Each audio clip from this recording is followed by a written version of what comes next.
Presidente ka. May speaker ka na involved sa bribery ng Supreme Court justices. May video, may kaso, may witnesses. Hindi mo tinanggal yung speaker mo. Pinabayaan mo siya abusuhin ang pera ng bayan.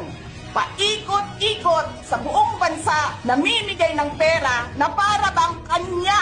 Eh di ba nga, lagi niyo sinasabi separation of powers? Anong trabaho ng legislative branch? Gumawa ng batas. Anong ginagawa ni Martin Romualdez?